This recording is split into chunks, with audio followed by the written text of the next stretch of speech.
Imaginez un texte vieux de plusieurs millénaires, traversant les époques, les guerres, les révolutions, les avancées technologiques et les bouleversements sociaux. Pourtant, malgré ce poids du temps, ce texte continue à influencer, à motiver et à inspirer des millions de personnes dans le monde entier. Ce texte, c'est la Bible, et ses citations font partie de ce patrimoine universel, capable de résonner dans l'âme humaine, quelles que soient nos croyances. Dans un monde où tout va vite, où les informations s'enchaînent en flux continu, la puissance des mots bibliques s'affirme comme une encre solide. Ces phrases, souvent courtes, parfois poétiques, portent en elles des vérités qui dépassent les frontières culturelles et temporelles. Elles parlent de la condition humaine, de ses luttes, de ses espoirs et de ses doutes. Elles font écho à nos propres vies, parfois chaotiques, souvent compliquées. Pour comprendre pourquoi ces citations ont traversé les siècles, il faut d'abord saisir leur double nature. D'un côté, elles sont des paroles spirituelles reliées à une foi millénaire. De l'autre, elles sont des leçons de vie, des conseils pratiques pour affronter le quotidien. C'est ce subtil équilibre qui les rend si puissantes. Par exemple, quand on lit le verset de Jérémie 29, 11, car je connais les projets que j'ai formés sur vous, dit l'Éternel, projets de paix et non de malheur, afin de vous donner un avenir et de l'espérance. On ne reçoit pas seulement un message religieux, mais un encouragement universel à garder confiance malgré l'incertitude. Cette citation est souvent répétée, partagée, affichée, parce qu'elle touche à quelque chose d'essentiel, l'espoir. Dans un monde marqué par la crise, la peur et parfois le désespoir, ces mots se dressent comme un phare dans la nuit. Ils invitent à croire qu'au-delà des difficultés, un plan plus grand se dessine, qu'une lumière peut percer l'obscurité. Mais l'impact des citations bibliques ne se limite pas à l'espoir. Elles véhiculent aussi une profonde sagesse sur la nature humaine. Prenez par exemple Proverbes 3, 5 à 6. Confie-toi en l'Éternel de tout ton cœur et ne t'appuie pas sur ta propre intelligence. Reconnais-le dans toutes tes voies et il aplanira tes sentiers.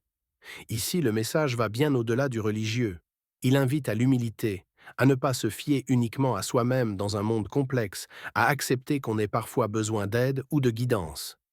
Ce type de sagesse ancestrale trouve un écho particulier aujourd'hui, où l'individualisme est souvent élevé au rang de valeur suprême. Ces paroles nous rappellent que la force ne réside pas seulement dans l'autonomie, mais aussi dans la confiance, la patience et la reconnaissance d'une dimension plus grande. Ce qui est fascinant, c'est que même pour ceux qui ne se réclament pas d'une foi religieuse, ces versets peuvent offrir un véritable guide pratique pour vivre plus sereinement. Autre dimension clé des citations bibliques, leur capacité à transmettre des valeurs universelles comme l'amour, la justice, la compassion. Par exemple, dans Matthieu 22, 37 à 39, Jésus résume la loi en deux commandements. Tu aimeras le Seigneur ton Dieu et tu aimeras ton prochain comme toi-même. Cette injonction à l'amour inconditionnel transcende les frontières religieuses et touche au fondement même de notre coexistence humaine. Cette double fonction, spirituelle et sociale, confère aux citations bibliques une résonance particulière dans les sociétés modernes. Elle rappelle que derrière nos différences apparentes, il y a un appel commun à vivre avec respect, bienveillance et solidarité. En temps d'individualisme exacerbé et de fractures sociales, ces paroles agissent comme un rappel puissant.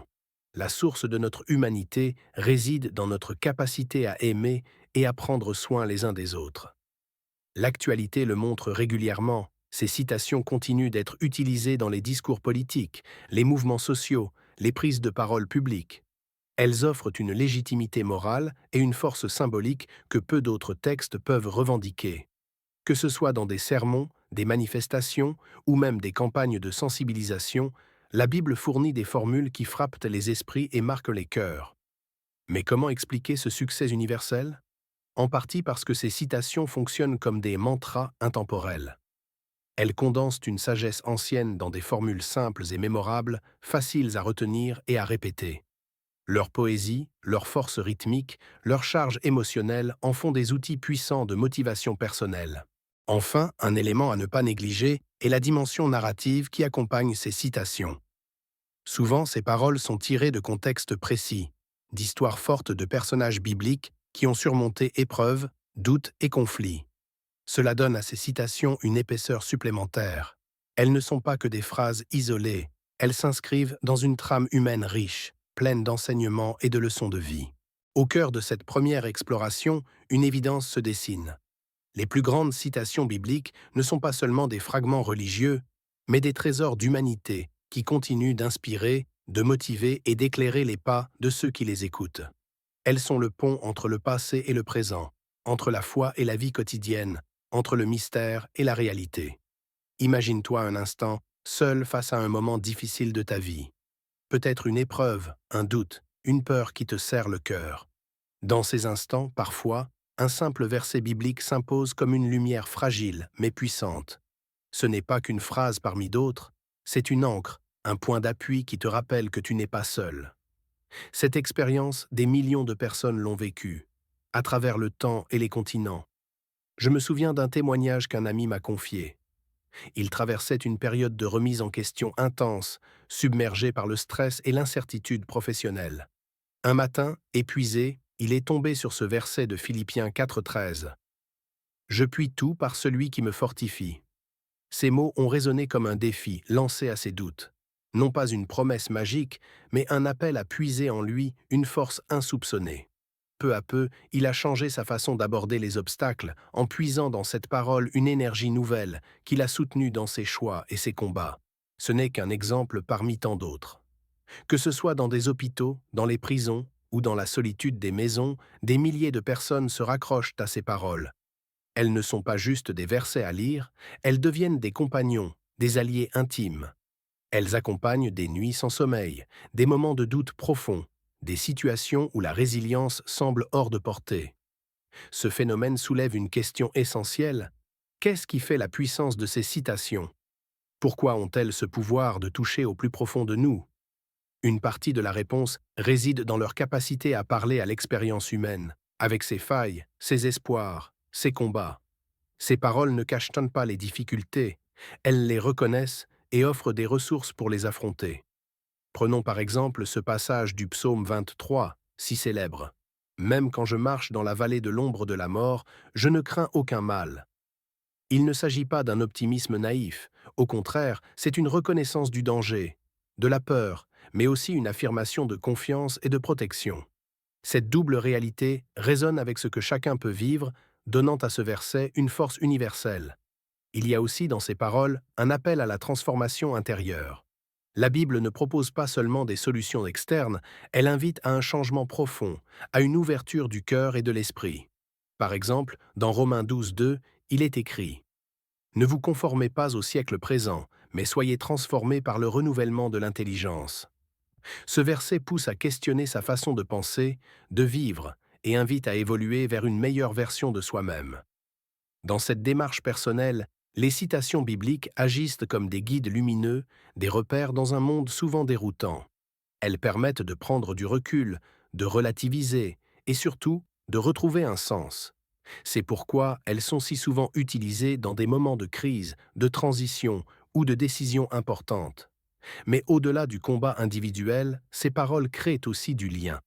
Lorsqu'on partage une citation biblique, on partage une part de notre vécu, de notre espoir, de notre foi. Elles deviennent un langage commun, un moyen d'exprimer des émotions et des convictions profondes, même sans forcément entrer dans des débats théologiques. Cette dimension communautaire est essentielle, car elle montre que ces citations ne sont pas seulement des phrases figées dans un livre ancien, mais des éléments vivants d'une culture, d'une tradition partagée. Elles traversent les générations, se transmettent, s'adaptent et continuent d'être source d'inspiration et de réconfort. Ce qui est fascinant, c'est que cette force personnelle et collective ne dépend pas forcément de la croyance religieuse. Beaucoup de personnes, même non croyantes, reconnaissent dans ces citations des vérités humaines une sagesse universelle. Elles parlent à l'expérience, à la quête de sens, à la recherche d'un mieux-être. Finalement, ces citations bibliques agissent comme un miroir. Elles reflètent ce que nous sommes, ce que nous vivons, mais aussi ce que nous pouvons devenir. En les méditant, en les laissant pénétrer, on ouvre une porte vers une profondeur intérieure souvent oubliée dans le tumulte du quotidien. Dans les rues animées d'une grande ville ou dans le calme d'un village isolé, les paroles bibliques continuent de résonner, souvent de manière inattendue. J'ai rencontré des hommes et des femmes, de tous âges et horizons, qui portent en eux ces citations comme des talismans, des sources d'énergie, de courage et parfois de réconfort. Leurs histoires racontent bien plus que des croyances. Elles témoignent d'une relation vivante avec ces mots anciens. Par exemple, dans une petite église de quartier, j'ai rencontré Marie, une infirmière de 38 ans. Elle m'a raconté comment, chaque matin avant de commencer son service, elle se répétait ce verset de Psaume 46. 1. Dieu est pour nous un refuge et un appui, un secours qui ne manque jamais dans la détresse. Dans un métier aussi éprouvant que le sien, ces mots l'aident à garder calme et confiance face aux urgences et aux moments de grande pression. Mais l'impact va au-delà des lieux de culte. Dans une école alternative, un professeur m'a confié qu'il commence souvent ses cours par une citation biblique, non pour faire la morale, mais pour éveiller la réflexion et encourager les élèves à puiser dans la sagesse ancienne des réponses aux questions modernes. Ces citations invitent à penser autrement, à ouvrir son esprit, m'a-t-il dit. Dans les quartiers populaires, les mots de la Bible servent aussi de pont entre générations. Un grand-père m'a partagé comment il transmet à ses petits-enfants des versets comme une richesse immatérielle, un trésor qui les accompagne dans leur croissance. Ce ne sont pas seulement des phrases, c'est une façon d'être, un guide pour la vie, expliquait-il avec émotion. Cette présence des citations bibliques dans la vie quotidienne est un phénomène qui interpelle. Dans une société souvent marquée par le scepticisme et la rapidité, ces paroles semblent incarner une pause, une respiration.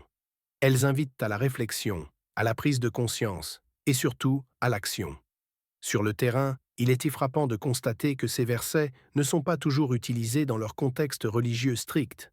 Souvent, ils sont réinterprétés, adaptés aux enjeux actuels, ou intégrés dans des discours de motivation personnelle, d'aide psychologique, voire de développement professionnel.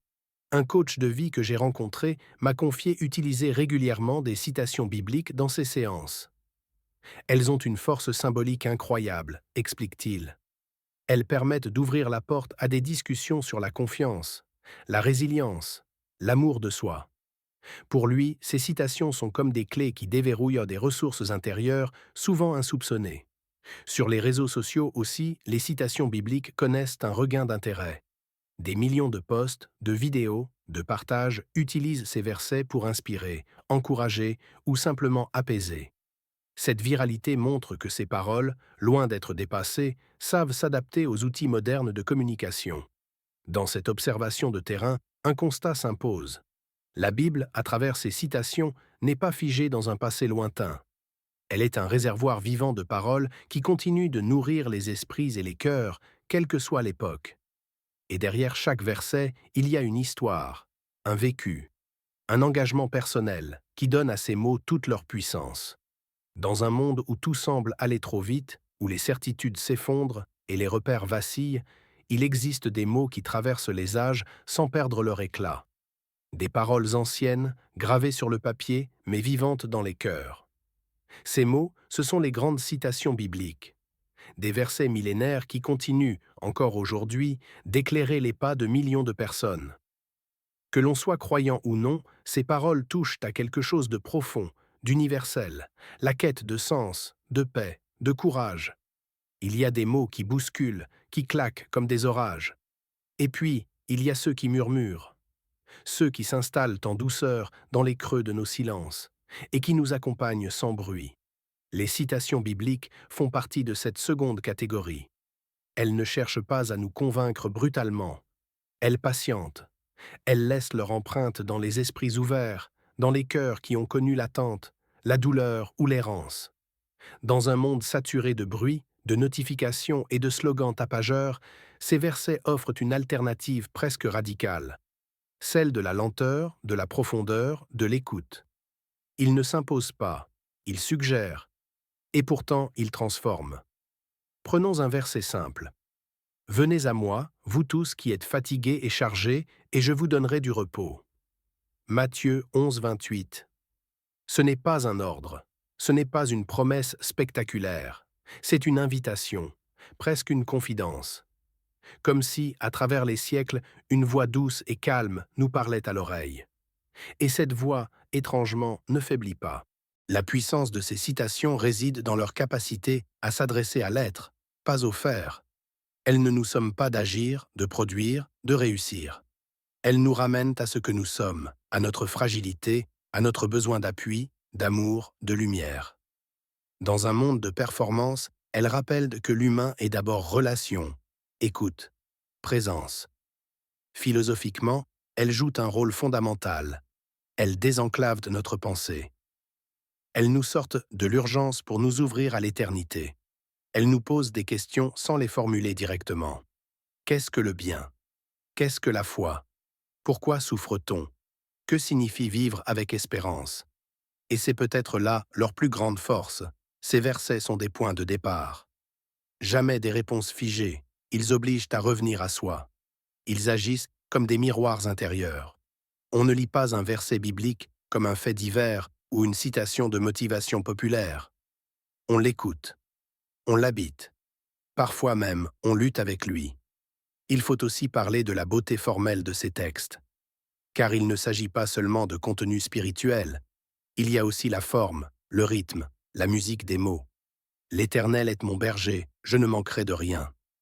Psaume 23, premier verset. Cette phrase a la douceur d'un poème, la structure d'une prière et la simplicité d'un cri du cœur. Elle se mémorise, elle se répète, elle se chante dans l'âme. Et dans cette esthétique, il y a déjà un pouvoir. Celui de la poésie qui soulage, celui du langage qui soigne. Dans les moments de trouble, quand les mots ordinaires ne suffisent plus, ces versets viennent remplir le vide. Pas comme une solution immédiate, mais comme une présence, une manière de dire « tu n'es pas seul ». C'est pour cela qu'ils ne se périment pas, qu'ils passent d'une génération à l'autre sans jamais s'user. Ce n'est pas seulement parce qu'ils sont anciens ou sacrés, c'est parce qu'ils touchent à l'universel.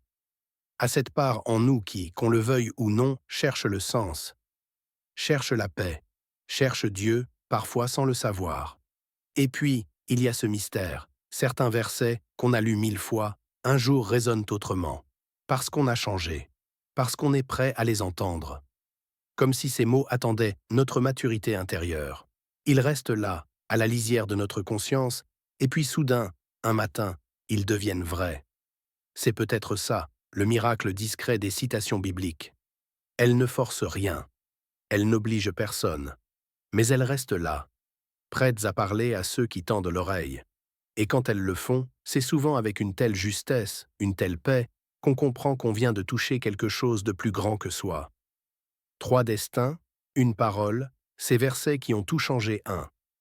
Kinshasa, RDC. David, 19 ans, vendeur ambulant. Il traverse chaque matin les avenues poussiéreuses du centre-ville avec un sac en bandoulière rempli de cartes mémoire, de chargeurs, de petits gadgets électroniques. David n'a pas grandi dans l'abondance. Il a appris tôt à compter sur lui-même. Mais il te dira sans détour, il n'est jamais vraiment seul. Enroulé autour de son poignet, un vieux bracelet effiloché où l'on peut encore lire les mots « Je puis tout par celui qui me fortifie ». Philippiens 4,13. Ce verset, je l'ai vu pour la première fois sur une affiche occulte. J'avais 12 ans. J'étais en colère, frustré de voir les autres aller à l'école pendant que je vendais des bananes au marché. Mais ces mots-là m'ont donné une force bizarre, comme un feu qui brûle à l'intérieur. Aujourd'hui, même quand ses journées ne lui rapportent presque rien, David garde le sourire. Chaque fois que j'ai envie d'abandonner, je me le redis. C'est comme une promesse que je me fais à moi-même. Deuxième. Toulouse, France. Claire, 52 ans, psychologue. Rien dans son cabinet n'indique qu'elle est croyante. Pourtant, sur un petit post-it collé discrètement derrière son écran d'ordinateur, on peut lire « Ne vous inquiétez de rien. Mais en toute chose, faites connaître vos besoins à Dieu. » Philippiens 4,6. Claire a longtemps gardé sa foi en silence, une spiritualité intime, discrète, qu'elle n'exprime jamais frontalement. Ce verset, elle l'a redécouvert à un moment de sa vie où elle, la thérapeute, s'est retrouvée à bout de ressources. J'ai traversé une dépression silencieuse, un burn-out déguisé. Et c'est en relisant ce verset que j'ai compris qu'il fallait que je cesse de vouloir tout contrôler. J'ai commencé à prier, pas à haute voix, juste intérieurement. Et curieusement, j'ai senti que quelque chose se calmait. Aujourd'hui, elle n'impose rien à ses patients, mais parfois, elle glisse une citation, presque comme un mot de passe. Je ne leur dis pas que c'est biblique, mais ça touche. Toujours. Troisième Dakar, Sénégal, Fatoumata, 35 ans, mère célibataire. Fatoumata vit dans un quartier populaire à la périphérie de la ville. Elle élève seule ses 3 enfants et elle dit que sans psaume 121, elle n'aurait pas tenu. Je lève mes yeux vers les montagnes. D'où me viendra le secours? Le secours me vient de l'Éternel. Elle le connaît par cœur. Elle le récite chaque soir en préparant le riz ou en berçant sa fille. Ce psaume est devenu sa prière vivante, sa discipline de survie. Quand le père de mes enfants est parti, j'ai cru que j'allais mourir. J'étais vide. Mais une nuit, j'ai entendu ce verset récité à la radio. Ça m'a parlé comme si Dieu me répondait directement. Depuis, je le récite chaque fois que j'ai peur. Fatoumata a commencé à enseigner ces paroles à ses enfants. Elle les appelle « mes vitamines spirituelles ». Et quand elle marche sous la pluie pour aller chercher de quoi nourrir sa famille, elle dit que ces mots sont son parapluie invisible. Si les citations bibliques traversent les siècles, ce n'est pas par hasard. Leur force n'est pas seulement spirituelle, elle est psychologique, culturelle, presque neurologique. Ces versets agissent comme des codes, des déclencheurs d'émotions, de réflexions, de transformations. Pour comprendre pourquoi elles touchent autant de personnes, croyantes ou non, il faut observer leur construction, leur contenu, et surtout leur effet sur notre cerveau et notre cœur. Première raison, elles sont simples. C'est peut-être ce qui frappe en premier. Contrairement à beaucoup de textes religieux ou philosophiques complexes, les citations bibliques les plus populaires tiennent souvent en 1 ou 2 phrases. Je puis tout par celui qui me fortifie. L'amour est patient, il est plein de bonté. Ne crains rien, car je suis avec toi. Cette simplicité n'est pas naïveté, c'est de la clarté. Elle permet une appropriation immédiate. Pas besoin de médiateur ou d'interprète. Ces mots sont faits pour parler directement à l'âme humaine. Deuxième clé, elles parlent aux émotions profondes. Les versets les plus partagés évoquent la peur, l'espérance, la paix, le courage, le pardon, l'amour. Des émotions universelles. Ce ne sont pas des concepts abstraits ou des dogmes rigides, ce sont des ressentis. Quand une personne lit « L'Éternel combattra pour vous, et vous, gardez le silence », elle y projette ses propres luttes, ses propres peurs. Le verset agit alors comme un miroir intérieur. Troisièmement, elles offrent un cadre. Dans une époque marquée par l'incertitude et le doute, les citations bibliques offrent des repères stables. Elles ne bougent pas, elles ne s'actualisent pas selon les tendances. Elles rassurent parce qu'elles donnent l'impression d'un socle, d'un fondement, d'où leur usage dans des moments de crise personnelle ou collective. Lors de catastrophes, de guerres, de deuil, on voit très souvent ces versets réapparaître, comme si l'humanité revenait naturellement vers ce qui lui donne du sens. Autre élément fascinant, elles fonctionnent comme des mantras. Répétées, méditées, récitées à voix haute ou intérieurement, elles influencent la manière de penser. La psychologie cognitive le confirme. Ce que l'on répète influence nos émotions et nos comportements. C'est le principe de l'autosuggestion. Les versets bibliques, en tant que paroles porteuses d'espoir ou de paix, participent à apaiser l'anxiété, à renforcer la résilience mentale. D'ailleurs, de plus en plus de thérapeutes, même laïcs, utilisent des extraits bibliques dans des démarches de développement personnel. Un autre point souvent ignoré, leur structure littéraire. Beaucoup de versets utilisent des figures de style puissantes, parallélisme, métaphore, contraste fort. Ce n'est pas un hasard. Ces procédés facilitent la mémorisation, marquent l'esprit, donnent une impression de profondeur. Exemple typique, même si je marche dans la vallée de l'ombre de la mort, je ne crains aucun mal. Cette phrase joue sur une tension entre l'image de la mort et celle de la confiance absolue. Cette tension capte l'attention et génère une émotion forte. Enfin, il faut reconnaître un facteur culturel majeur, la transmission.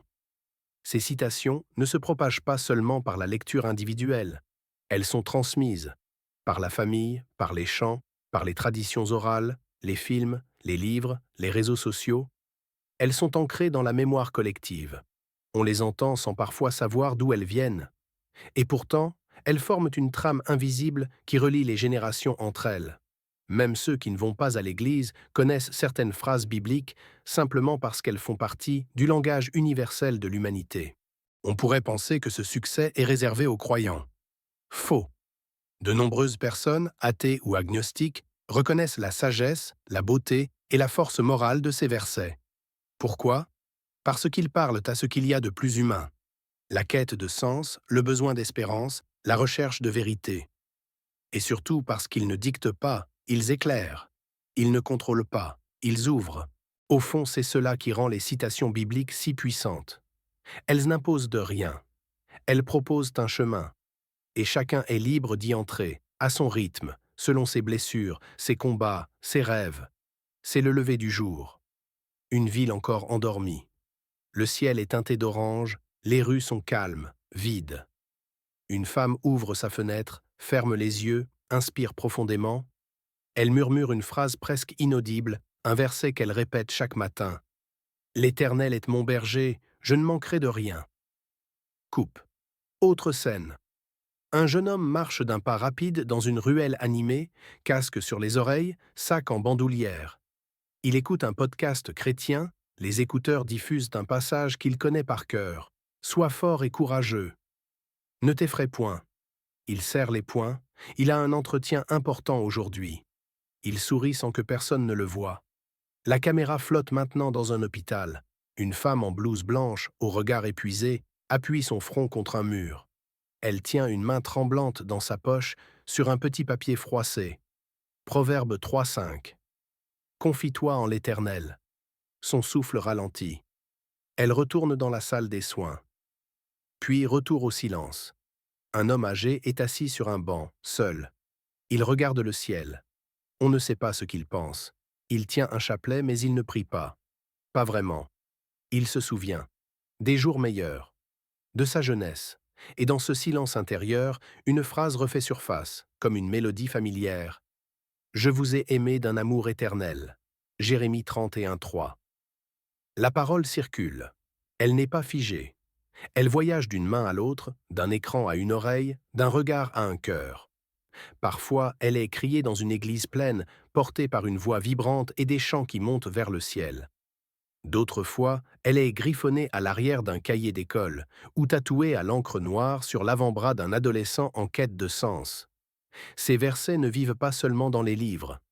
Ils vivent dans les gestes, dans le silence d'un pardon difficile, dans la larme discrète d'une prière murmurée dans un taxi, dans le regard d'un père qui serre fort son enfant malgré les cicatrices du passé. Ils apparaissent parfois comme des flashs, des éclats de vérité dans le tumulte de nos existences. Ils sont là quand on tombe, quand on se relève, quand on doute, quand on aime. Ils accompagnent les décisions importantes, les chutes douloureuses, les recommencements silencieux. Un garçon ferme son téléphone après avoir reçu un message dur. Il hésite, puis ouvre une application biblique, choisie au hasard. Jean 14,27 s'affiche « Je vous laisse la paix, je vous donne ma paix ». Il ne sait pas ce que ça veut dire, pas encore. Mais il se sent un peu moins seul. Un enterrement. Les voix se taisent. Un proche s'approche du micro. Il ne lit pas de discours. Il dit simplement « Celui qui demeure sous l'abri du Très-Haut repose à l'ombre du Tout-Puissant ». Psaume 91, 1. Rien d'autre. Pas besoin, tout est dit. Dans le métro, dans les campagnes, sur des pancartes de manifestations, dans des chansons, dans des tatouages. Dans les notes vocales envoyées à un ami en détresse, les versets s'infiltrent, comme une lumière qui passe par une fissure. Discrètement mais sûrement. Et parfois, il suffit d'une phrase. Une seule. Comme une goutte d'eau tombée au bon endroit, au bon moment, pour nourrir une terre sèche. La caméra s'élève. Vue d'ensemble. Des millions de personnes, des millions d'histoires, des combats intimes, des victoires secrètes.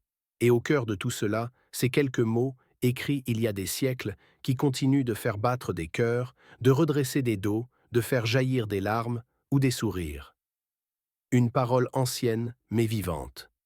Un souffle ancien, mais toujours neuf. Il suffit parfois de quelques mots pour changer toute une vie. Un verset, une phrase, un souffle, et soudain, quelque chose s'ouvre. Les grandes citations bibliques ne sont pas figées dans le passé. Elles marchent avec nous. Elles écoutent, elles attendent. Et quand le moment vient, elles parlent, avec justesse, avec douceur, avec puissance.